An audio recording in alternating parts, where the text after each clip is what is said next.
Painted painless learning બહુપરિમાણીય ઘણા બધા એના આયામો હોય એવું આર્થિક વિકાસમાં આપણે જો આર્થિક વિકાસ એ બહુપરિમાણીય પ્રક્રિયા છે. એટલે આર્થિક વિકાસ થવાથી એક થી વધારે પરિવર્તન આવે. કેવા કેવા પરિવર્તન આવે તો કે ભાઈ ગુણાત્મક ફેરફાર થાય, પરિમાણાત્મક ફેરફાર થાય, બેરોજગારીમાં ઘટાડો થાય, ગરીબીમાં ઘટાડો થાય. તો વસ્તુ તો એક જ થઈ પણ એની અસર કેટલી બધી જગ્યાથી તો ઘણી બધી જગ્યાથી તો એ બહુપરિમાણીય. ચાલો હવે કઈ તો આપણે બેંકોનું વર્ગીકરણ બેંકોના પ્રકાર વિશેની આપણે ચર્ચા કરતા હતા. આ એસી શરૂ થાય ગરમી કેમ લાગે છે કે મને એકને જ લાગે છે.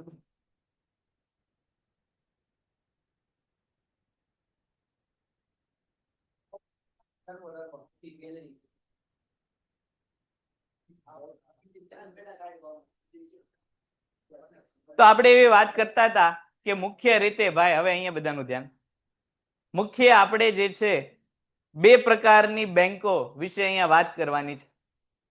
બે કઈ કઈ બેંક હશે તો કે ભાઈ એક બેંક હશે વાણિજ્ય કે વેપારિક બેંક અને બીજી હશે મધ્યસ્થ બેંક. મધ્યસ્થ બેંક એટલે કઈ બેંક તો કે બધી જ બેંકનું સંચાલન કરતી હોય એ બેંકને મધ્યસ્થ બેંક કહેવાય. આ બેંક સીધે સીધી કોના હસ્તક્ષેપ અંદર હોય તો કે ભાઈ સરકારના હસ્તક્ષેપ વાળી હોય. મધ્યસ્થ બેંક જે છે એ શું કરતી હશે તો કે ત્યાં આપણી જેવા સામાન્ય વ્યક્તિ ખાતા ખોલાવી શકશે નહીં. પણ એ બેંક કોની માટે હશે માત્ર ને માત્ર સરકારો માટેની હશે. એ પછી રાજ્ય સરકાર હોય કે કેન્દ્ર સરકાર હોય. આ ઉપરાંત આવી બેંકોમાં બેંકોના ખાતા હોય એટલે ભાઈ એસબીઆઈ છે, એચડીએફસી છે, આઈસીઆઈસીઆઈ છે, આ બધી બેંકોના ખાતા ક્યાં હશે તો કે ભાઈ આરબીઆઈ બેંકમાં. તમે હું જઈને આરબીઆઈમાં આપણે જે છે ખાતું ખોલાવી શકશું નહીં. મધ્યસ્થ બેંકનું કામ શું હોય તો કે ભાઈ બેન્કિંગ વ્યવસ્થા સારી રીતે ચાલે એ જોવાનું કામ મધ્યસ્થ બેંકનું હોય. આ ઉપરાંત સરકારના અમુક કાર્ય કરવાના કયા કયા કાર્ય કરવાના જે હમણાં આગળ આવશે એટલે એની વિસ્તારથી ચર્ચા કરીશું. બીજી બેંક કઈ તો કે ભાઈ વેપારી બેંક. હવે વેપારી બેંક કોને આપણે કહીશું તો કે જે આપણા બદલામાં આપણે એટલે કે કસ્ટમરના બદલામાં જો વહીવટ કરી આપતી હોય, કસ્ટમરના પૈસા સાચવતી હોય, કસ્ટમરને લોન આપતી હોય, કસ્ટમરને એના પૈસા ઉપર વ્યાજ આપતી હોય, ઓવરડ્રાફ્ટની સુવિધા આપતી હોય, જરૂર પડે ત્યારે પૈસા પરત કરી આપતી હોય, કસ્ટમર વતી બિલ ભરી દેતી હોય, તો આ બધી વસ્તુ જે બેંક કરતી હોય એને આપણે શું કહીશું વેપારી બેંક કહીશું. તો એવી બે બેંકની ચર્ચા જે છે આપણે અહીંયા કરવાની છે.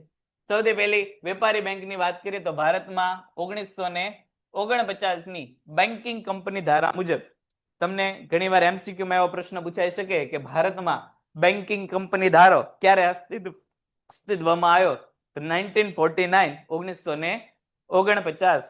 વેપારી બેંક એટલે એવી સંસ્થા જે બેન્કિંગ અંગેના વ્યવહારો કરે છે. એટલે કે દેશમાં રોકાણ વધારવા માટે પ્રજાની થાપણો સ્વીકારે છે.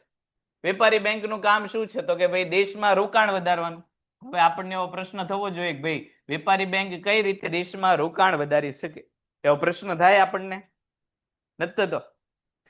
એ તો ગજબ કહેવાય. અહીંયા આપેલું તો કઈ ખોટું લખેલું હોય ખોટું ના તો કઈ ખોટું ચોપડી વાળા ખોટું કોઈ બોલે નહીં. વેપારી બેંક શું કરતી હોય છે તો કે ભાઈ દેશમાં રોકાણ વધે એ માટે પ્રજાની થાપણો સ્વીકારે. આપણે અગાઉ વાત કરી હતી છેલ્લા લેક્ચરમાં કે ભાઈ આપણે જે પૈસા બેંકમાં જમા કરાવીએ છીએ તો એ કઈ બેંક એના પોટલા વાળીને એની જગ્યાએ ન મૂકી રાખે. બેંક શું કરે તો કે ભાઈ શેર બજાર છે, મ્યુચ્યુઅલ ફંડ છે, સરકારી બોન્ડ છે, સરકારી કંપની છે, વિદેશી કંપની છે, એમાં આ પૈસાનું શું કરતી હોય તો કે ભાઈ રોકાણ કરતી હોય. હવે આપણી પાસે 100 રૂપિયા હોય તો આપણે 100 રૂપિયાથી ભાઈ કોઈ 1000 રૂપિયાનો શેર આપણે ન ખરીદી શકીએ. દાખલા તરીકે ભાઈ આપણે રિલાયન્સનો શેર લેવો છે, રિલાયન્સના એક શેરનો ભાવ અત્યારે 1000 રૂપિયાનો ચાલે છે એવું આપણે માની લઈએ. હવે મારી પાસે 100 જ રૂપિયા છે તો હું આ 100 રૂપિયાથી રિલાયન્સનો 1000 શેરનો જે છે એ ખરીદી કરી શકવાનો નથી ખરીદી શકવાનો.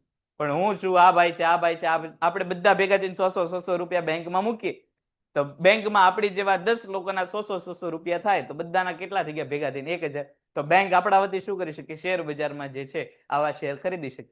એમાંથી જે વળતર મળે એ આપણને આપી શકીએ. તો જો હું વ્યક્તિગત રીતે મારી પાસે એકલા 100 રૂપિયા હોત તો એનું કાંઈ કામ લાગે એ એમને પડ્યા રહે. પણ જયારે બધાની થાપણો ભેગી થઈ, બધાના પ્રજાની થાપણો ભેગી થઈ, બધાએ પૈસા ભેગા કર્યા એટલે શું થયું તો કે ભાઈ તો રોકાણ માટેની આપણને તક મળી.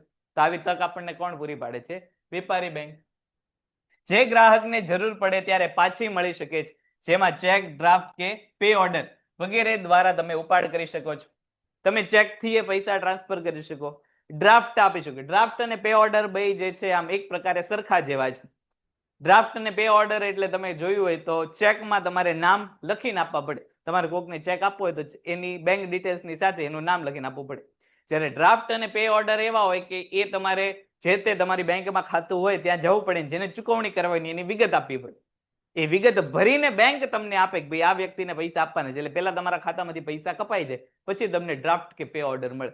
જ્યારે ચેકમાં કેવું હોય, તમે ચેક લખો ત્યારે પૈસા ન કપાય, સામે જે વ્યક્તિને તમે ચેક આપો છો એ જઈને બેંકમાં જમા કરાવે પછી તમારા પૈસા કપાય. જ્યારે ડ્રાફ્ટ કે પે ઓર્ડરમાં પહેલા શું થતું હોય, પૈસા કપાતો હોય, પછી જે છે ડ્રાફ્ટ કે પે ઓર્ડર બનતો હોય. મોટે ભાગે જે સરકારી તમે કોઈ ભરતી કે એવું જો, એમાં આવા ડ્રાફ્ટ કે પે ઓર્ડર ચાલતા હોય. એમાં પહેલા પૈસા કપાય, પછી શું થતું હોય તો કે ભાઈ ઈ જે સ્લીપ આપે કે ઈ જે કાગળિયો આપે એ તમારે ભરવાનું થતું હોય, કાપવાનું થતું હોય છે. તો આ ડ્રાફ્ટ કે પે ઓર્ડર થી તમે પાછા પૈસા લઈ શકો છો. એની વ્યાખ્યા પાછી અહીંયા ઇંગ્લિશમાં આપેલી છે. વેપારી બેંક ધંધાદારી એકમ છે અને નફા માટે કામ કરે છે. આપણે કાલે વાત કરી હતી કે આ શું છે તો કે ભાઈ ધંધાની પ્રવૃત્તિ છે.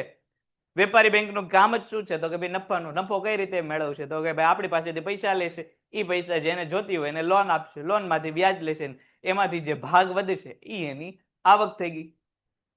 પ્રજા પોતાની બચતો આવી બેંકોમાં જમા કરાવે છે અને બેંક થાપણોના સ્વરૂપમાં સાચવે છે અને તે થાપણો બેંક અન્ય કાર્યમાં રોકે છે. આવી રીતે બેંક પ્રજાના પૈસા અન્ય આર્થિક પ્રવૃત્તિઓમાં વાપરે છે અને તેથી પ્રજાને તેના બદલામાં શું આપે છે તો કે ભાઈ થાપણ ઉપર વ્યાજ આપે છે. આપણે બેંકમાં પૈસા ક્યારે રોકીએ? જો બેંક વાળા આપણને વ્યાજ આપતા હોય તો બેંકમાં આપણે પૈસા મૂકીએ. બેંક વાળા આપણા પૈસા પર કોઈ વ્યાજ ન આપવાના હોય તો આપણે બેંકમાં મૂકવાના પૈસા તો ભલે ને ઘરે પડ્યા રહ્યા. ખોટું બેંકમાં જઈને પૈસા લેવા જવાની એવી પ્રવૃત્તિ ક્યાં કરવી? પણ અહીંયા શું થશે તો કે તમે જેટલા રૂપિયા મૂકશો એટલા પ્રમાણમાં તમને બેંક ઉપરથી વ્યાજ મળી શકે છે. થાપણોનું બેંક કોઈ ક્ષેત્રમાં રોકાણ કરે છે, જેમ કે ખેતી, ઉદ્યોગ, વિકાસ માટેના કાર્યક્રમોમાં વાપરી શકે છે અથવા તો સરકારી જામીનગીરીઓ ખરીદી શકે છે. હમણાં મેં વાત કરી કે આપણે ભાઈ બેંકને પૈસા આપીએ તો બેંક એના પોટલા વાળીને જે છે એ પોતાની પાસે ન રાખે. એ શું કરે તો કે ભાઈ અલગ અલગ જગ્યાએ ઇન્વેસ્ટમેન્ટ કરશે. ક્યાં ક્યાં ઇન્વેસ્ટમેન્ટ કરી શકે તો કે ભાઈ ખેતી કે ઉદ્યોગના વિકાસના કોઈ કાર્યક્રમ ચાલતા હોય તો એવા જગ્યાએ પોતાના પૈસા રોકશે. હવે આવા પૈસા જે છે કે ફ્રીમાં બેંક ન રોકે. બેંક શું કામ ઊભી થયેલી છે તો કે ભાઈ નફો કરવા.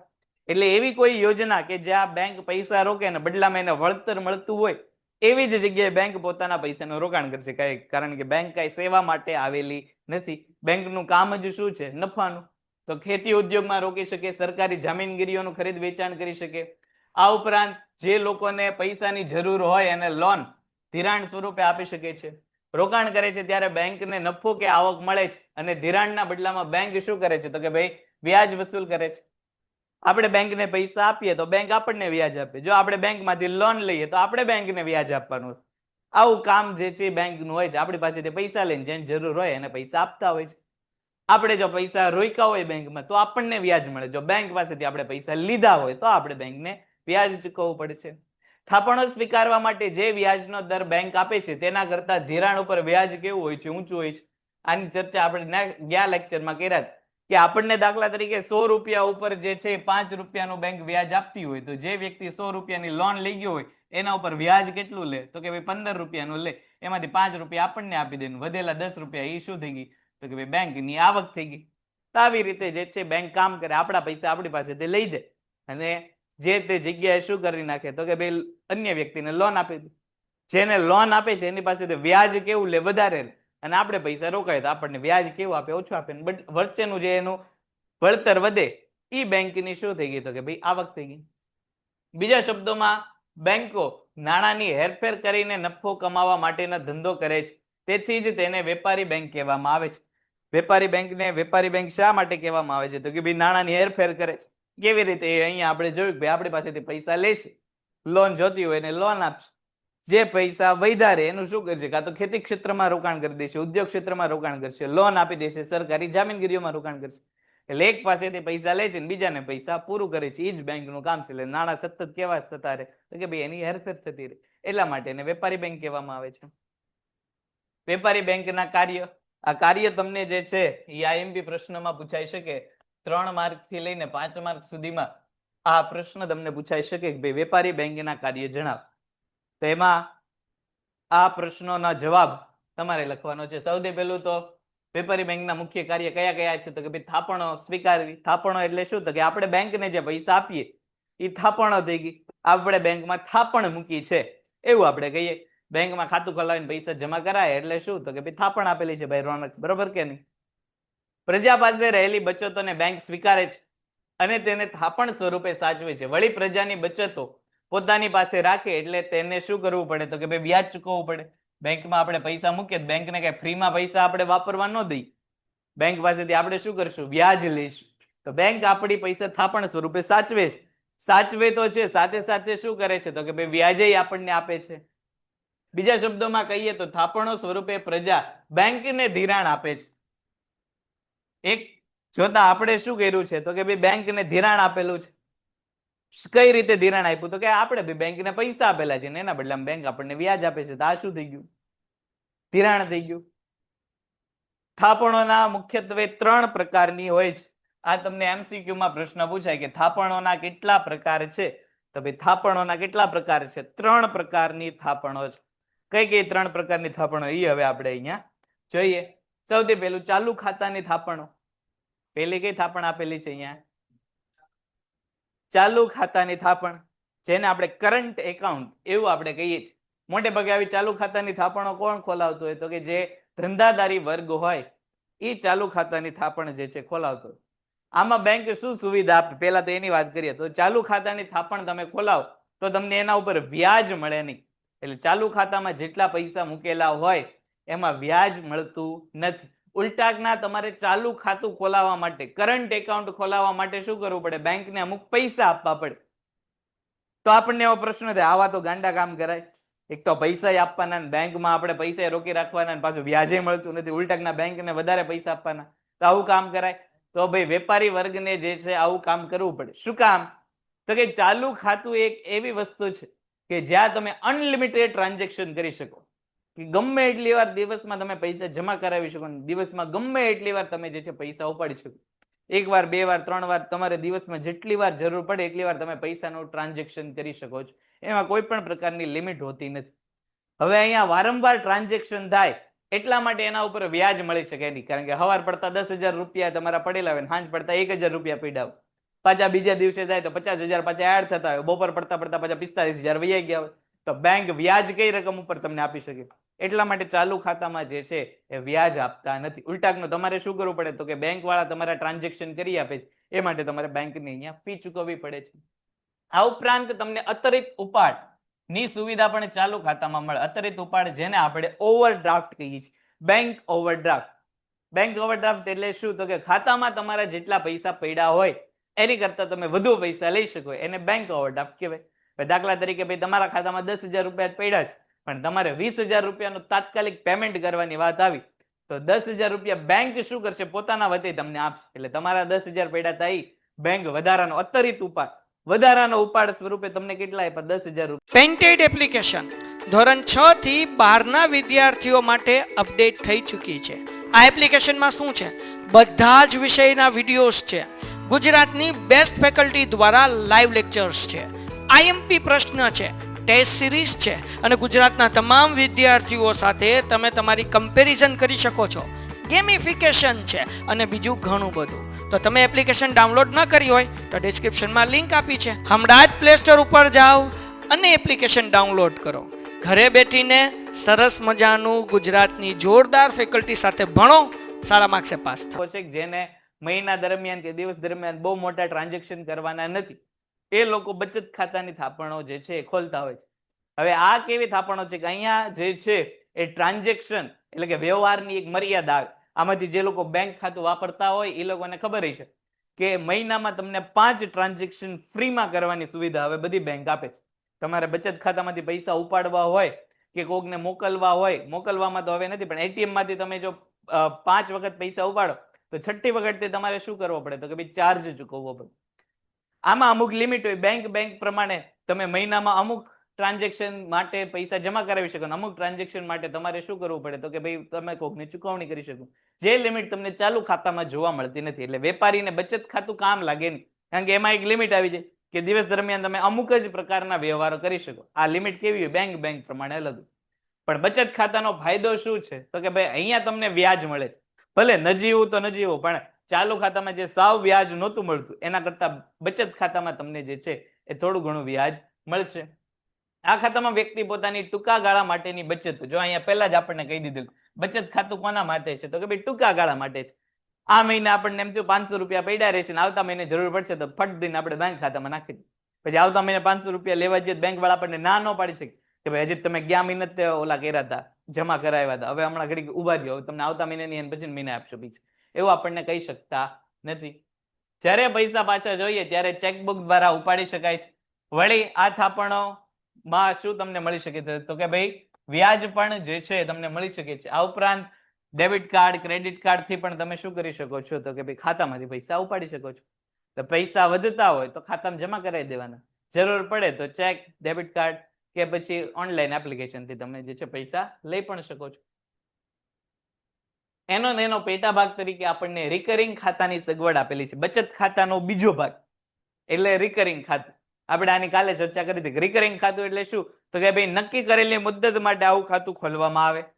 દર મહિનાની એક નક્કી કરેલી તારીખે નક્કી કરેલી અમાઉન્ટ તમારે જે છે એ ચૂકવતા રહેવી પડે. દાખલા તરીકે આપણે 10 વર્ષ માટે કોઈ રિકરિંગ ખાતું ખોલાવ્યું અને આપણે એવું નક્કી કર્યું કે ભાઈ દર મહિનાની પહેલી તારીખે 500 રૂપિયા જમા કરશું, તો તમારે 10 વર્ષ સુધી દરેક મહિનાની પહેલી તારીખે 500 રૂપિયા ફરજિયાત રીતે શું કરવા પડે તો કે ભાઈ બેંકમાં જમા કરાવતા રહેવા પડે. બચત ખાતામાં એવું નહોતું. બચત ખાતામાં તમારે જ્યારે પૈસા હોય ત્યારે જમા કરાવવાના હતા, પણ રિકરિંગ ખાતામાં તમારે ફરજિયાત રીતે તમારે શું કરવું પડે તો કે જે અમાઉન્ટ નક્કી કરેલી હોય, જે રકમ નક્કી કરેલી હોય, ફરજિયાત તમારે શું કરવી પડે તો કે ભાઈ જમા કરવી પડે છે. આ થાપણો પણ બચત ખાતાની થાપણનો એક પ્રકાર છે. જે વ્યક્તિઓ એક સાથે બચત કરવા ન ઈચ્છતા હોય કે ન કરી શકતા હોય તેવા વ્યક્તિ દર મહિને અથવા તો અમુક નક્કી કરેલા સમયગાળા દરમિયાન કોઈ ચોક્કસ રકમ, જો અહીંયા ખાસ ચોક્કસ રકમ ઉપર ભાર મૂકવાનો હોય, કારણ કે રિકરિંગ ખાતું કેવું છે કે રિકરિંગ ખાતું દર મહિને ચોક્કસ રકમથી ખુલ્લું. હવે તમે એવું નક્કી કરો કે ભાઈ આ મહિને આપણે 500 રૂપિયા જે છે એ 500 રૂપિયાથી રિકરિંગ ખાતું ખોલાવું છે, પણ તમને એમ થયું કે ભાઈ આજ વખતે તો આપણી પાસે 2000 રૂપિયા એક્સ્ટ્રા પડેલા છે, લાવણ રિકરિંગ ખાતામાં નાખી દો, તો એવું પાછું ચાલે નહીં. તમારે 500 રૂપિયા એટલે 500 રૂપિયા જ તમારે જે છે ચૂકવવા પડે. પાછીના મહિને એવું થયું કે ભાઈ આ વખતે તો 500 રૂપિયા છે જ નહીં આપણી પાસે, હવે શું કરશું? તો એ તમારે ગમે ત્યાંથી 500 ની વ્યવસ્થા કરીને ખાતામાં જમા કરવા જ પડે, નહીં તો તમારું રિકરિંગ ખાતું બંધ થઈ જાય. એટલે નક્કી કરેલી મુદ્દતમાં નક્કી કરેલી રકમ ફરજિયાત રીતે તમારે શું કરવી પડશે? જમા કરાવવી પડશે. આમ વ્યક્તિની થાપણો વધતી જાય છે, જેના ઉપર શું મળતું હોય છે તો કે ભાઈ વ્યાજ પણ અહીંયા તમને મળે છે. આવી થાપણોને રિકરિંગ થાપણો કહે છે. જ્યારે કોઈ પણ મહિનાની રકમ જમા ન કરવામાં આવે તો વ્યાજનું નુકસાન થાય છે. ક્યારેક ક્યારેક તમારે શું કરવો પડે તો કે ભાઈ દંડે ભરવો પડે. હમણાં આપણે વાત કરીએ કે ભાઈ 500 રૂપિયા ન હોય તો શું કરવાનું? તો કાં તમારે ખાતું બંધ કરી દે, અથવા ખાતું શરૂ રાખવું હોય તમારે શું કરવું પડે? અમુક પ્રકારના જે એના ચાર્જીસ લાગતા વળગતા હોય આપવા પડે, તો તમારું પાછું ખાતું જે છે તૈયાર શરૂ એ લોકો રાખતા હોય છે. સામાન્ય રીતે આપણને એવું થાય કે ભાઈ આવું નુકસાન ફરજિયાત રીતે જે છે એ પૈસા ચૂકવવા, પાછું પૈસા જે છે વચ્ચેથી ઉપાડીએ ન કાંઈ, આવું ખાતું ખોલાવતા શું કામ હશે? શા માટે રિકરિંગ ખાતું ખોલાવ્યું? એવો પ્રશ્ન થાય આપણને.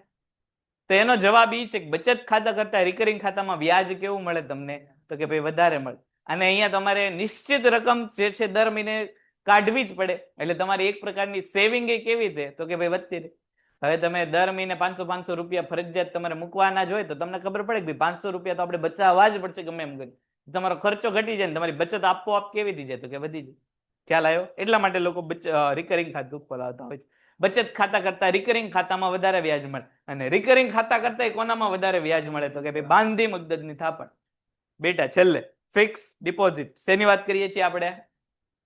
ફિક્સ ડિપોઝિટ, જેને ટૂંકમાં આપણે FD એવું કહીએ છીએ. બાંધી મુદ્દતની થાપણ. નામ ઉપરથી જ ખબર પડી જાય. થાપણો મૂકીએ છીએ પણ ક્યાં સુધી તો કે ભાઈ અમુક મુદ્દત સુધી બાંધી દેવાની છે આપણે થાપણ.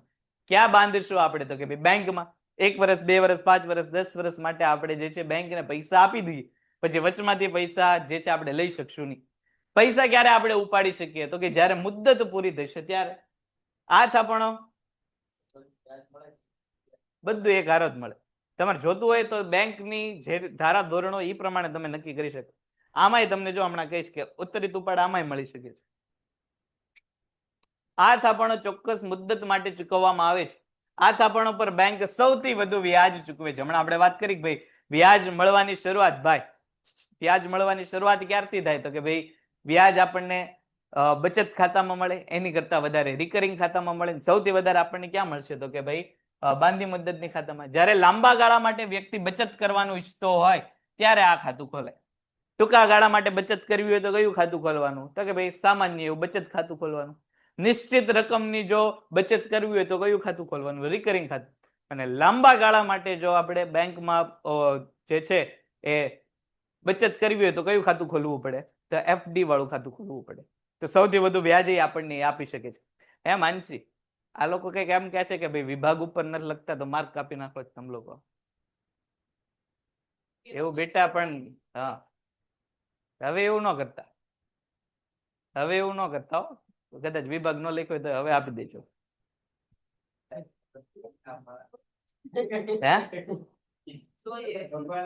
વાહ બેટા વાહ, કોઈનો કપાવો જોઈએ નહીં. તમે લોકો ભાઈ વિભાગ લખવાનું રાખજો, પણ એકાદ બે વિભાગ કદાચ ન લખ્યા હોય તો ના બેટા એવું તો ચાલશે નહીં. હા મામે બંને હંપીને કામ કરજો. ના તો નહીં ચાલે, ના તો ન ચાલે.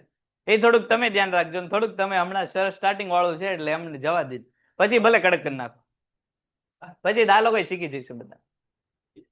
ચાલો હવે અહીંયા ધ્યાન આપો.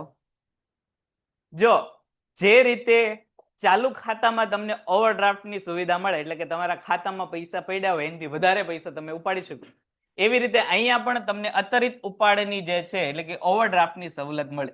પણ ઈ ઓવરડ્રાફ્ટ અને આ ઓવરડ્રાફ્ટ બંને કેવા છે? અલગ અલગ છે.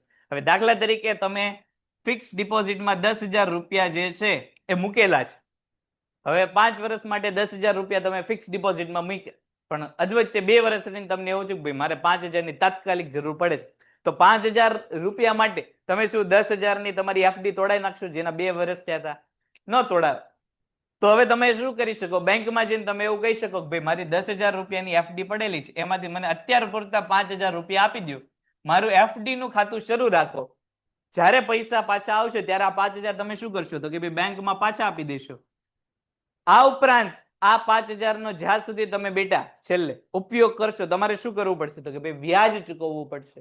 એટલે તમારું ખાતું જે 5 વર્ષ માટે શરૂ હતું એ 5 વર્ષ માટે તો શરૂ જ રહેશે, પણ તમને પૈસાની જરૂર હતી તો તમને પૈસા મળી ગયા.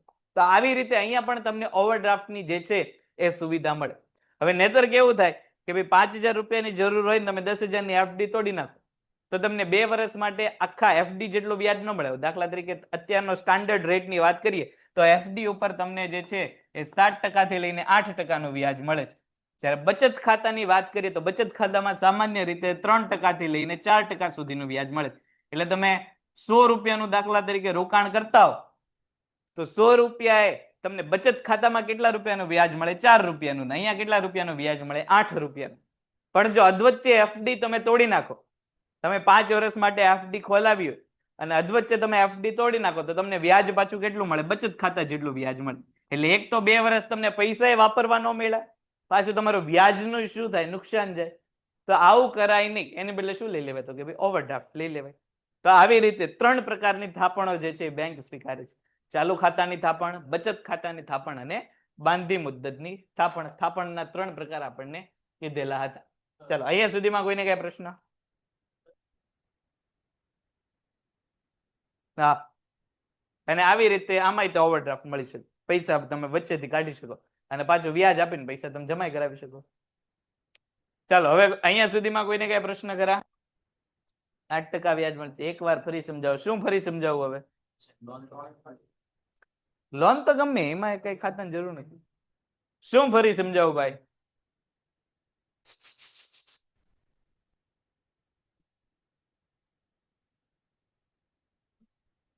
રિકરિંગ ખાતું ન સમજાણું. ચાલો રિકરિંગ ખાતું ફરીવાર. રિકરિંગ ખાતું બેંક પ્રમાણે અલગ, એમાં આ બેની વચ્ચેનું મળે. જો હા એટલે 5, 5.5, 6% આજુબાજુ એમાં મળતું. પણ એમાં એક ગેરફાયદો એ રહે કે તમારે દર મહિને એક સરખી રકમ જમા કરાવી.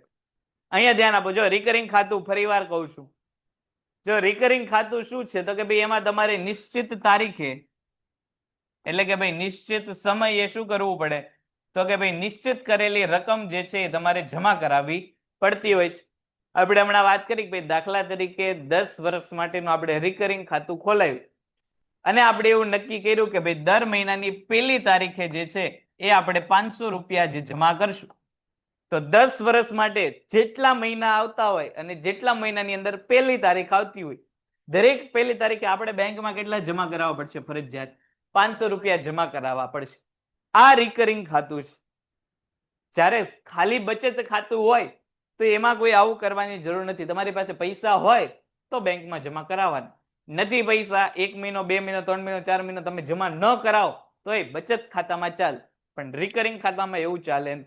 તમે નક્કી કર્યું કે ભાઈ પહેલી તારીખે હું 500 રૂપિયા જમા કરાવીશ, એટલે 10 વર્ષ સુધી દરેક પહેલી તારીખે તમારે ફરજિયાત રીતે બેંકમાં શું કરવા પડે, તો કે ભાઈ 500 રૂપિયા જે છે જમા કરાવતા જ રહેવા પડે. આ રિકરિંગ ખાતું છે કે જ્યાં તમારે નક્કી કરેલા સમયે નક્કી કરેલી રકમ ફરજિયાત રીતે, અહીંયા એવું નથી કે ભાઈ આ મહિનાની પહેલી તારીખે 500 રૂપિયા નથી આવતા મહિને ભરી નાખશું, નહીં, એવું નહીં ચાલે. ફરજિયાત રીતે તમારે શું કરવું પડશે, તો કે ભાઈ પૈસા ચૂકવવા પડશે.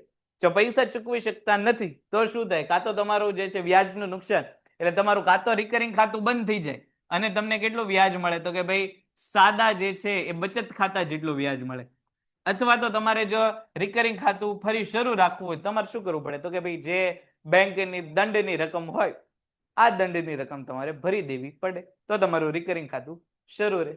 ચાલો, ખ્યાલ આવ્યો?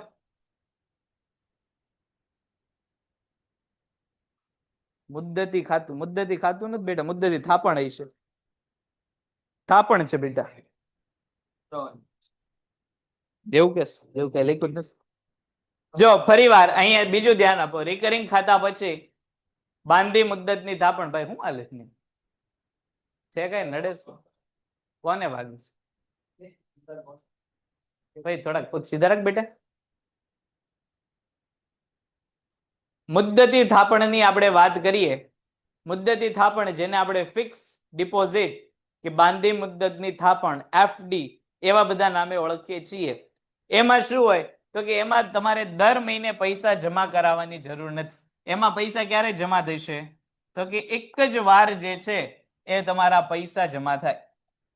તમે નક્કી કર્યું કે ભાઈ 10,000 રૂપિયા મારે લાંબા સમય સુધી રોકવા છે, તો તમારે એક સાથે 10,000 રૂપિયા આપી દેવાના. બેંક વાળાને એવું નહીં કહેવાનું કે આ મહિને 1000 આપો, એન પછી મહિને 1000 આપો, એન પછી મહિને 1000 આપીશ, નહીં. તમારે જો બાંધી મુદ્દતની થાપણ ખોલાવી હોય અને જેટલા રૂપિયાની થાપણ ખોલાવી બધા રૂપિયા શું કરવાના, એક સાથે આપી દેવાના. તમારે જો 10 વર્ષ માટે આવું ખાતું ખોલાવવાનું હોય તો જ્યારથી તમારે ખાતું ખોલાવવું હોય ત્યારે તમારે શું કરવું પડે, તો કે ભાઈ એક સાથે આવા પૈસા આપી દેવા પડે. અને હમણાં આપણે વાત કરીએ કે ભાઈ અમુક સમય વયો જાય પછી આપણને ખબર પડે કે ભાઈ આપણે તાત્કાલિક પૈસાની જરૂર છે, બેંકમાંથી લોન લેવી છે ને, તો આપણે શું કરીએ, તો કે ભાઈ બેંક ખાતામાં જે આપણી એફડી પડેલી હોય એફડી ન તોડાવતા આપણે શું કરી શકીએ, ઓવરડ્રાફ્ટ લઈ શકીએ. બેંક વાળાને કહે કે ભાઈ અમારા 10,000 તમારી બેંકમાં પડેલા છે, એમાંથી અત્યારે મને 5,000 રૂપિયા આપી દો અને મારું ખાતું જે છે શરૂ રાખજો. તો આના બદલામાં બેંક શું કરશે, તમારા 10,000 માંથી તમને 5,000 તો આપશે જ તે, અને જેટલો સમય તમે આ પૈસા વાપરશો એ બેંકના નીતિ નિયમ અનુસાર તમારે એના ઉપર શું ચૂકવી દેવું પડશે, તો કે ભાઈ વ્યાજ ચૂકવવું પડશે. એટલે એક બાજુ બેંકને શું લાભ થયો, તો કે ભાઈ બેંક વાળાએ તમને ઓવરડ્રાફ્ટ આપી દીધો, તમારી પૈસાની જરૂરિયાત જે છે સંતોષાઈ ગઈ. બીજી બાજુ તમારી એફડી જે 10 વર્ષની હતી, 10 વર્ષની એફડી શરૂ રહી, એટલે 10 વર્ષે તમને નક્કી કરેલા વ્યાજ સાથેની રકમ મળી જવાની છે. જો એફડી તોડાવો તો તમને ઓછું વ્યાજ મળે, પણ એફડી જો તમારી સળંગ શરૂ રહે તો તમને પૈસા જે છે કેવા મળે, વધારે મળે. આ ઉપરાંત તાત્કાલિક ધોરણે જે તમારી પૈસાની સગવડતાની જરૂર હતી એ પણ અહીંયા થઈ ગયું. તો આ બધી સુવિધા અહીંયા મળે છે. ચાલો હવે કઈ પ્રશ્ન કરા?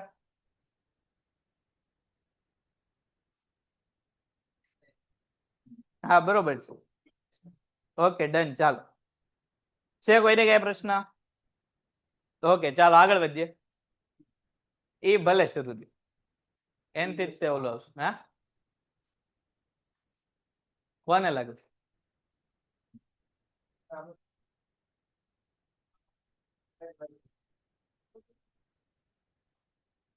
ચાલો આગળ વધીએ અહીંથી. અહીંયા ધ્યાન આપો. હા એટલે ધીરો જ થાય છે, બંધ નહીં થાય. કયો હે આની ક્યાં સ્વિચ છે રોનક? આવડિયા ચાલો અહીંયા ધ્યાન આપો. હવે બસ એ એટલો ભલે ધીરો ધીરો. ઓલ્ડા એનથી હવા આગે પાછળથી જાય એસી ની. ઓલે હું બંધ હોય ને તો એક ધારી એસી ને આવે. ના એ તો ભાઈ મારે જોયો એ બંધ નહીં. ચાલો હવે અહીંયા ધ્યાન આપો. બસ પંખાની ચર્ચા પૂરી. ચાલો અહીંયા સુધીમાં હવે અહીંયા બેઠેલામાંથી કોઈને કઈ પ્રશ્ન? 4 પ્રકારની થાપણમાંથી આગળ વધીએ. ધિરાણની સવલતો. પેલું બેંકનું કામ શું હતું, તો કે ભાઈ થાપણો સ્વીકારવાનું. બીજું કામ હવે શું છે, તો કે ભાઈ ધિરાણ કરવાનું. ધિરાણ એટલે શું, તો કે ભાઈ લોન આપવાનું. બેટા છેલ્લે બીજું કામ શું છે બેંકનું? લોન આપવાનું કામ છે, ધિરાણ આપવાનું કામ છે.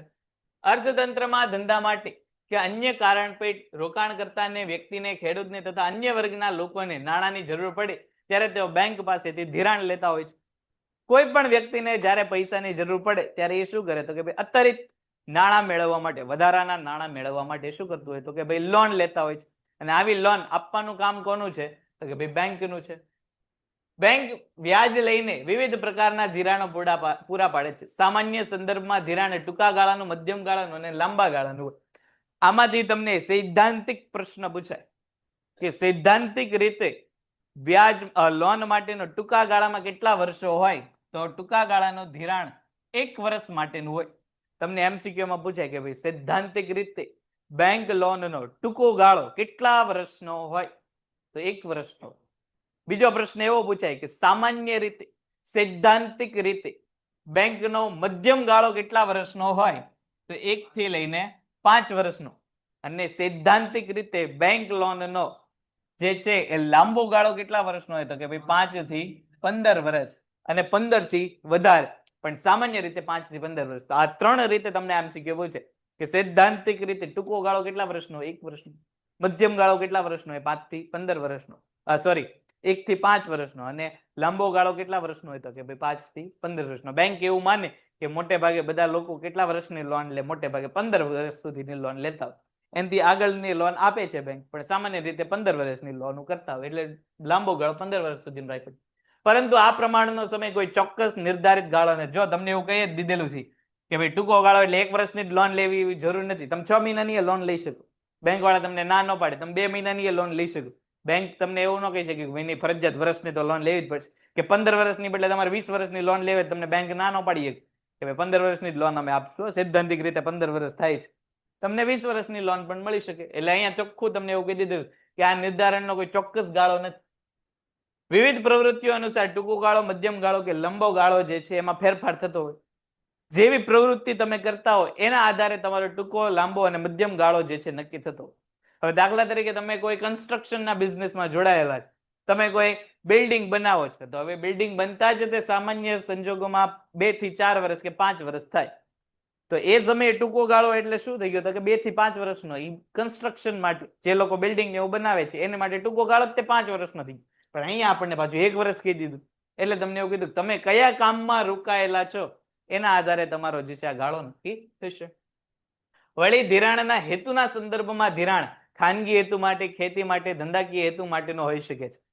દરેક હેતુ પ્રમાણે વ્યાજનું પ્રમાણે કેવું હોય તો કે ભાઈ અલગ અલગ હોય.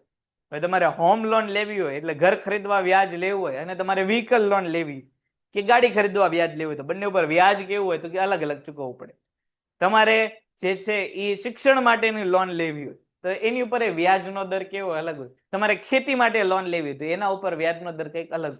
કયા હેતુ માટે તમે જે છે લોન લ્યો છો એના આધારે તમારો વ્યાજ નક્કી થાય. સૌથી ઓછું વ્યાજ કોનામાં હોય તો કે ભાઈ ખેતી માટે, ખેતી કરવા તમે લોન લેતા હો તો સૌથી ઓછું વ્યાજ તમારે ત્યાં ચૂકવવું પડે. જ્યારે હાઉસિંગ લોનના જે છે રેટ કેવા હોય, ઘર ખરીદવા માટેના, પ્રોપર્ટી ખરીદવા માટેના લોનના વ્યાજના દર કેવા હોય તો કે પ્રમાણમાં વધારે હોય. ખેતી પછી બીજા નંબરે સૌથી ઓછું વ્યાજ કોના ઉપર હોય તો કે ભાઈ શિક્ષણને લગતી લોન. તમારે વધુ અભ્યાસ માટે વિદેશમાં જવું હોય, ભારતમાં વધુ અભ્યાસ કરવો હોય તમારે લોન લેવી પડે, તેના ઉપર તમારે વ્યાજ કેવું ચૂકવવું પડે, પ્રમાણમાં ઓછું ચૂકવવું પડે. બેંક પ્રમાણે વ્યાજના દર કેવા હોય અલગ અલગ હોતા હોય છે. દરેક પ્રકારના ધિરાણ માટે વ્યાજના દરો કેવા હોય છે તો કે ભાઈ અલગ અલગ હોય છે. હવે ચુકવણી અને ઉપાડની સવલતો પૂરી પાડવાની કામગીરી. ત્રીજું કામ, પેલું થાપણ સ્વીકારવાનું, બીજું જે છે એ ધિરાણ આપવાનું, અને ત્રીજું કામ હવે શું આવ્યું તો કે ભાઈ ચુકવણી અને ઉપાડની સવલતો. બેંક ગ્રાહકોને સરળતાથી નાણાંની ચુકવણી કે ઉપાડ કરવાની સવલત માટે ચેક, ઉપાડ ચિઠ્ઠી, draft, pay order, debit card, credit card, ATM અને ઇન્ટરનેટ બેન્કિંગ જેવી સુવિધા આપે. હવે ઉપાડ ચિઠ્ઠી એટલે શું તો કે એક પ્રકારે તમે બેંકને જે છે એ ચિઠ્ઠી લખો કે ભાઈ મારે પૈસા ઉપાડવા છે, જેને આપણે ઓલી સ્લીપ તમે ત્યાં બેંકમાં જોયેલી હોય તો કાગળ ઉપર એની લખેલી હોય તો એ શું થયું, એક પ્રકારની ઉપાડ ચિઠ્ઠી થઈ ગઈ. ત્યાં તમારે પૈસાની રકમ ને એવું લખી નાખવાનું કેટલા પૈસા જોઈએ છે ને એ તમે તાત્કાલિક ધોરણે બેંકમાં જમા કરો એટલે પૈસા મળી જાય. એટલે પૈસા આપવાની અને પછી પાછા લેવાની સુવિધા આપે છે. અને મેઇન મુદ્દો શાખ સર્જન. શાખ સર્જનની કામગીરી જે છે એ તમને 3 માર્કમાં અલગથી જે છે એ પૂછાય છે. સમય છે એટલે અત્યારે સમજાઈ દઉં છું. જો મોસ્ટ IMP શાખ સર્જન, એકવાર તમને આ મુદ્દો સમજાઈ ગયો ને એટલે અડધું તમારું ચેપ્ટર અહીંથી સરળ થઈ જશે. ખૂબ ધ્યાન આપજો શાક સર્જનમાં, કારણ કે વારંવાર આ પ્રશ્ન પૂછાય છે, થોડોક પાછો હાર્ડ છે. પહેલા તો શાક સર્જન એટલે શું? તો કે બેંકમાં આપણે જે પૈસા રોકીએ છીએ, આ પૈસામાંથી બેંક શું કરે? નવા પૈસા બનાવે. આ પ્રવૃત્તિને શું કહેવામાં આવે? શાક સર્જન કહેવામાં આવે. આપણે બેંકમાં અમુક પૈસા જમા કરાવ્યા ને એ પૈસામાંથી બેંક શું કરશે? હવે નવા નવા પૈસા બનાવશે. એ પ્રવૃત્તિ શાક સર્જનની છે. નાણાંનો પુરવઠો નાણાંની માંગને અનુરૂપ રહે તે માટે બેંક શાક સર્જનનું કામ કરે છે. શાક સર્જન દ્વારા બેંક પ્રવર્તમાન નાણાંના જથ્થામાંથી નવા નાણાંનું સર્જન કરશે. એટલે આપણે બેંકમાં જેટલા રૂપિયા જમા કરાવેલા હશે એમાંથી બેંક શું કરશે? તો કે ભાઈ નવા નાણાંની જે છે અહીંયા ઉત્પત્તિ કરશે. કઈ રીતે કરશે એ હમણાં આપણે જોઈએ. એટલે કે નાણાંનો પુરવઠો બનાવે છે. જ્યારે શાક સર્જનની પ્રવૃત્તિ વધે ત્યારે નાણાંનો પુરવઠો વધે. શાક સર્જનની પ્રવૃત્તિ વધવાથી નાણાંનો પુરવઠો વધે. શાક સર્જનની પ્રવૃત્તિ ઘટે તો નાણાંનો પુરવઠો કેવો થઈ જાય? ઓછો થઈ જાય. સ્વાભાવિક રીતે બેંક વાળા જો નવા નાણાં વધુ બનાવે તો માર્કેટમાં નવા નાણાં વધુ આવે. જો બેંક વાળા નવા નાણાં ઓછા બનાવે તો માર્કેટમાં નાણાં કેવા આવે? ઓછા. બેંક જ્યારે પોતાની પ્રાથમિક થાપણમાંથી ધિરાણ આપે ત્યારે ધિરાણનો ચેક વટાવવા માટે ધિરાણ લેનાર વ્યક્તિનું નામ, ખાતું તે જ બેંકમાં કે તેની કોઈ શાખામાં ખુલે. જો અહીંથી પહેલા હવે જે છે ને એ મુખ્ય મુદ્દો શરૂ થયો, ખાસ ધ્યાન રાખજો. હવે દાખલા તરીકે મારે ભાઈ એસબીઆઈ બેંકમાંથી મારે લોન લેવી છે. તો એસબીઆઈ વાળા મને લોન ક્યારે આપે? જ્યારે મારું ખાતું એસબીઆઈ બેંકમાં હોય.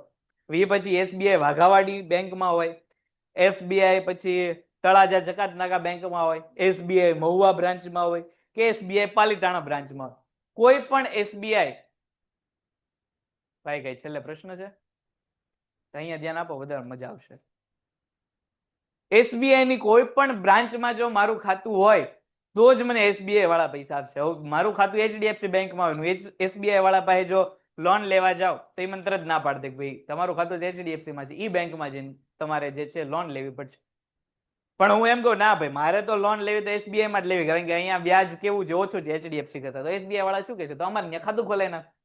એટલે હવે મારે શું કરવું પડશે? લોન લેવા માટે ત્યાં જઈને ખાતું ખોલાવવું પડશે. એટલે ખાસ એ બાબત તમે મગજમાં રાખજો કે જે બેંકમાંથી તમારે લોન લેવી હોય ત્યાં જઈને તમારે ફરજિયાત શું કરવું પડે? ખાતું ખોલાવવું પડે. આ તમારી જે લોન હશે એ લોનની રકમ બેંક વાળા તમને કઈ રીતે આપશે? દાખલા તરીકે ભાઈ મારે 5 લાખ રૂપિયાની લોનની જરૂર પડી છે. મેં એસબીઆઈ માં જઈને કીધું ભાઈ મને 5 લાખ રૂપિયાની લોન આપો. તો એસબીઆઈ વાળા મને 5 લાખ રૂપિયા નહીં આપે, એ મને શું કરશે? 5 લાખનો ચેક આપશે. આ ચેક લઈને મારે ક્યાં જવાનું? તો કે જે એસબીઆઈ માં મારું ખાતું હોય એ એસબીઆઈ માં જેનું 5 લાખનો ચેક આપીશ. એટલે એસબીઆઈ વાળા શું કરશે? મારા જે એસબીઆઈ ના ખાતામાંથી મેં લોન લીધેલી છે એ ખાતામાં 5 લાખ રૂપિયા નાખશે. મને એસબીઆઈ વાળા 5 લાખ રોકડ રકમ આપશે નહીં. મને એસબીઆઈ વાળા શું કરશે? ચેક આપશે. એસબીઆઈ ની મેઇન બ્રાન્ચ કે જ્યાંથી મારે લોન લેવાની હશે એ બ્રાન્ચ વાળા મને શું આપશે? તો કે ભાઈ ચેક આપશે. આ ચેક હું વટાવી ક્યાં શકીશ? જ્યાં એસબીઆઈ ની જે બ્રાન્ચમાં મારું ખાતું હોય ત્યાં જઈને હું આ રકમ જે છે વટાવીશ અને ઈ ખાતામાં મારા પૈસા લોનના આવી જશે. પેલા અહીંયા સુધી બરોબર ખબર પડી તમને? બેંક વાળા જે છે તમને જ્યારે લોન લ્યો છો ત્યારે રોકડ રકમ આપતા નથી. તમે જે ખાતું ખોલાવી લ્યો એ ખાતાનો તમારો ચેક આવે. એટલે તમારી લોનની રકમ ક્યાં આવે? તમારા ખાતામાં આવે. તમને રોકડ રકમ લોનની બેંક વાળા આપતા નથી. પછી તમે બેંકના ખાતામાંથી ઉપાડી લ્યો એ વાત અલગ છે, પણ બેંક વાળા સીધું તમે લોન લેવા જાઓ ત્યારે તમને રોકડ રકમ આપતા નથી. બરોબર અહીંયા સુધી ખબર પડી? આગળ વધીએ. આ ચેક જમા થતા નવા ખાતામાં તેટલી રકમ જમા થઈ જશે. હમણાં મેં વાત કરી ભાઈ મેં નવું ખાતું લોન લેવા માટે એસબીઆઈ માં ખોલાવ્યું. એસબીઆઈ વાળાએ લોન પેટે મને 5 લાખનો ચેક આપ્યો ને એ ચેક હું મારી બ્રાન્ચમાં જઈશ અને મારા ખાતામાં કેટલા રૂપિયા આવી જશે? 5 લાખ રૂપિયા આવી જશે. પેલા મારું ખાતું હતું નહીં. એસબીઆઈ માં મેં ખાતું ખોલાવ્યું, મેં પૈસા જમા નથી કર્યા. પૈસા મને કોણે આપ્યા? એસબીઆઈ આપ્યા. એટલે એસબીઆઈ મારા ખાતામાં નવા 5 લાખ રૂપિયા નાખ્યા. મારી પાસે પૈસા જ નહોતા એટલે હું લોન લેવા ગયો હતો. એટલે નવા પૈસા નવા ખાતામાં હવે અહીંયા આવેલા છે. વ્યાજ ઉત્પન્નની થાપણોથી તે જ પ્રમાણે ત્રીજા વ્યક્તિને ધિરાણ આપવામાં આવે છે. હવે એ કઈ રીતે? એની માટેનું જો તમને આખું જે છે એ અહીંયા ગણતરી દર્શાવેલી છે. આ ગણતરીના આધારે હવે આપણે આગળના મુદ્દા સમજીએ. સૌથી પહેલા જો તમને અહીંયા સૂત્ર આપેલું છે ને આ સૂત્ર આપણને 1 માર્કના પ્રશ્ન માટે જે છે એ આઈએમપી સાબિત થાય એવું છે. શાક સર્જનનું સૂત્ર. શાક સર્જનનું સૂત્ર શું છે? તો કે ભાઈ શાક સર્જન બરાબર પ્રાથમિક થાપણ ગુણ્યા 1/છેદમાં રોકડ અનામતનું પ્રમાણ. આવું તમને એક માર્કમાં જે છે શાક સર્જનનું સૂત્ર પૂછાઈ શકે કે શાક સર્જનનું સૂત્ર નીચેના પૈકી કયું છે? પ્રાથમિક થાપણ ગુણ્યા 1/છેદમાં રોકડ અનામતનું પ્રમાણ. હવે આ જે પ્રાથમિક થાપણ આપી, પ્રાથમિક થાપણ એટલે શું? તો કે ભાઈ બેંકને જે નાણામાંથી લોન આપવી હોય,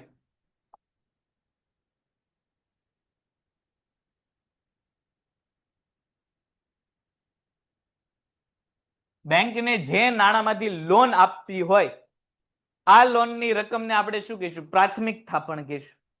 બીજું રોકડ અનામતનું પ્રમાણ. રોકડ અનામતનું પ્રમાણ એટલે શું? તો કે ભાઈ બેંકમાં જેટલા પૈસા જમા હોય, બેંક બધા પૈસાની જે છે એ લોન આપી શકે નહીં. અમુક ટકા રકમ બેંકે શું કરવી પડે? જમા રાખવી પડે.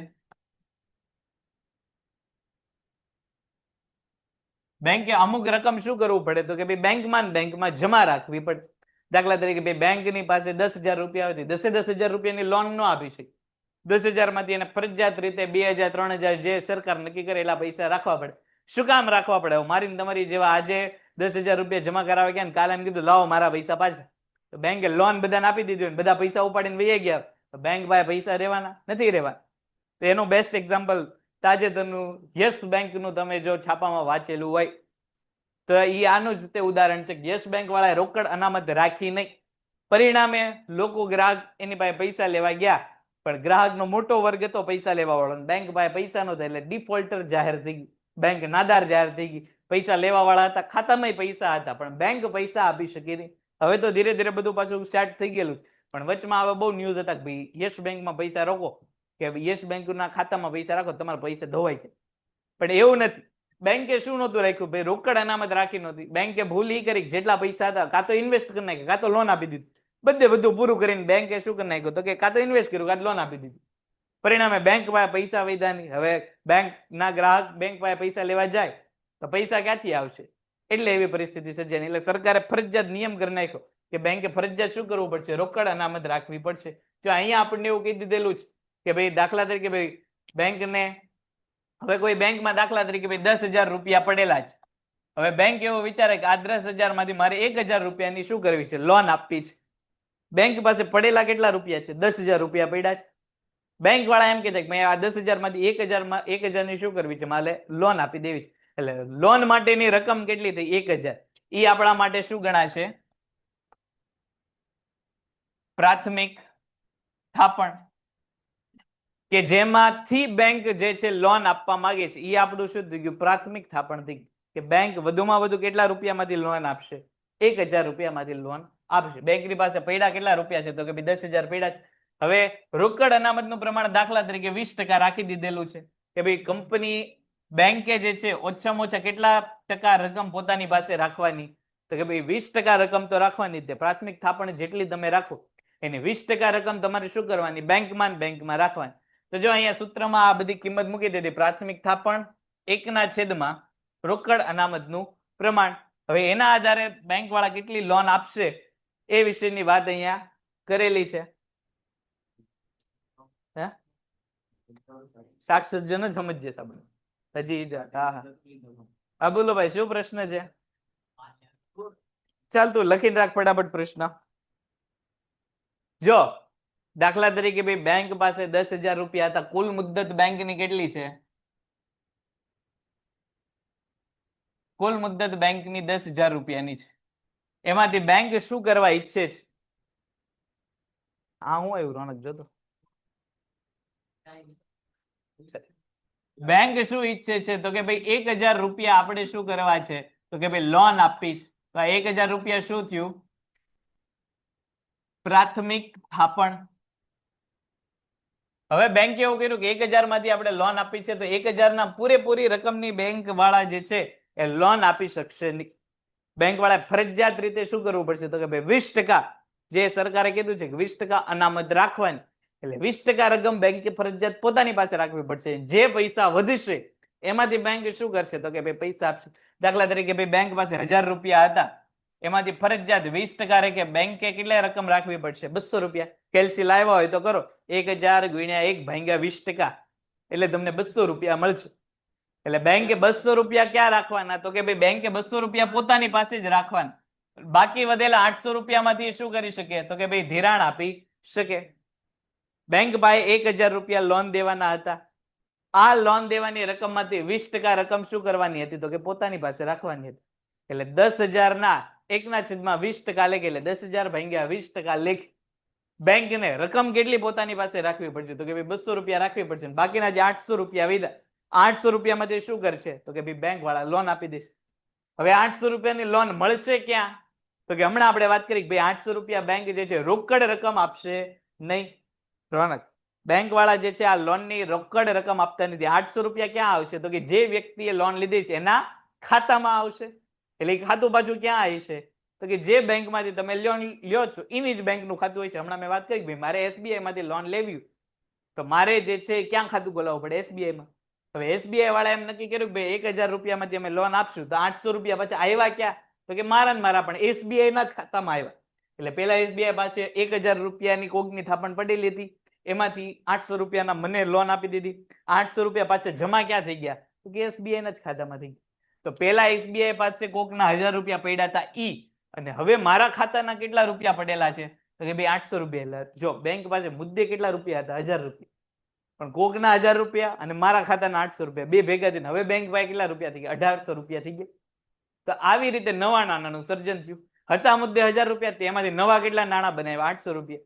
ફરી પાછું બેંકને એમ થયું કે ભાઈ આપણી પાસે નવા 800 રૂપિયા આવ્યા છે, 800 માંથી એ પાછી આપણે શું કરવી છે? લોન આપી દેવી છે. તો પાછી 800 ના 20% લેખી 160 રૂપિયા બેંકે શું કરવા પડશે? પોતાની પાસે રાખવા પડશે. અને બાકી વધેલી કેટલી રકમ? તો કે ભાઈ 640. એનું પાછું શું કરશે? નવું ધિરાણ કરશે.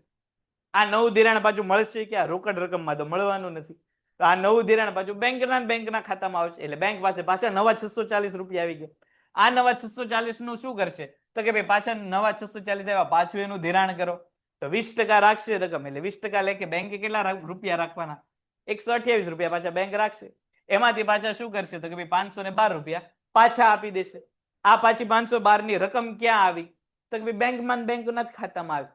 એમ કરતા કરતા કરતા કરતા એ 1000 માંથી બેંક જે છે કેટલા રૂપિયા આપી શકે? 5000 રૂપિયા જે છે એની લોન નું સર્જન કરશે. એટલે બેંકની પાસે હતા 1000 રૂપિયા, એ 1000 માંથી બેંકે બનાવ્યા કેટલા? નવા રૂપિયા 4000 રૂપિયા બનાવ્યા. આવી રીતે શાક સર્જન થાય. ફરીવાર શાક સર્જનનો મુદ્દો ફરીવાર ટૂંકમાં સમજાઈ દઉં. હવે આ ઉદાહરણ તો આપણને આપ્યું હતું એટલે સમજાય. સૌથી પહેલા તો એનું સૂત્ર તમારે જે છે એ મહત્વનું છે. શાક સર્જનનું સૂત્ર શું છે? તો કે પ્રાથમિક થાપણ ગુણ્યા 1/, રોકડ અનામતનું પ્રમાણ. આ રોકડ અનામતનું પ્રમાણ કેટલું હોય? તો કે ભાઈ સરકાર પ્રમાણે, સરકારના નિયમ પ્રમાણે અલગ અલગ હોય. પ્રાથમિક થાપણ કેટલી રાખવી એ કોના ઉપર હોય? તો કે બેંક ઉપર. બેંક એવું વિચારે છે કે ભાઈ 1000 રૂપિયામાંથી આપણે લોન આપવી છે તો 1000 પૂરેપૂરાની લોન નહીં આપી શકે. એને શું કરવું પડશે? અનામત રાખવી પડશે. શું કામ અનામત રાખવી પડશે? તો કે ભાઈ જેના 1000 માંથી તમે લોન આપો છો એ 1000 વાળો વ્યક્તિ પાછો તમારી પાસે એ પૈસા લેવા આવ્યો તે એને તમે ક્યાંથી પૈસા આપશો? એટલે તમારે શું રાખવું પડશે? અનામત રાખવું પડશે કે ભાઈ કદાચ એ પૈસા પાછા લેવા આવ્યો, તમારે 200 રૂપિયા તો પડ્યા હોય કે તમે 200 અત્યારે એને આપી દો, બાકીના 1000 રૂપિયા, બાકીના 800 રૂપિયા તમે એને ગમે ત્યારે આપજો પાછા. એટલે તમારે શું રાખવાનું? તો કે ભાઈ અનામત રાખવાની. અનામત કેટલી રાખવાની? 20%. બાકીના જે પૈસા વધે એને તમે લોન આપશો. અને આ લોન પાછી તમે ક્યાં આપશો? તો કે તમારી શાખાના બેંક ખાતામાં આપશો. તમે રોકડ રકમ આપતા નથી એટલે પૈસા તમારી પાસેથી ક્યાંય જવાના છે નહીં. પૈસા પાછા ફરીને ક્યાં આવવાના છે? પેન્ટેડ એપ્લિકેશન ધોરણ 6 થી 12ના વિદ્યાર્થીઓ માટે અપડેટ થઈ ચૂકી છે. આ એપ્લિકેશનમાં શું છે? બધા જ વિષયના વિડીયોઝ છે. ગુજરાતની બેસ્ટ ફેકલ્ટી દ્વારા લાઈવ લેક્ચર્સ છે. IMP પ્રશ્ન છે, ટેસ્ટ સિરીઝ છે અને ગુજરાતના તમામ વિદ્યાર્થીઓ સાથે તમે તમારી કમ્પેરિઝન કરી શકો છો. ગેમિફિકેશન છે અને બીજું ઘણું બધું. તો તમે એપ્લિકેશન ડાઉનલોડ ન કરી હોય તો ડિસ્ક્રિપ્શનમાં લિંક આપી છે. હમણાં જ પ્લે સ્ટોર ઉપર જાઓ અને એપ્લિકેશન ડાઉનલોડ કરો. ઘરે બેઠીને સરસ મજાનું ગુજરાતની જોરદાર ફેકલ્ટી સાથે ભણો, સારા માર્ક્સે પાસ થાઓ.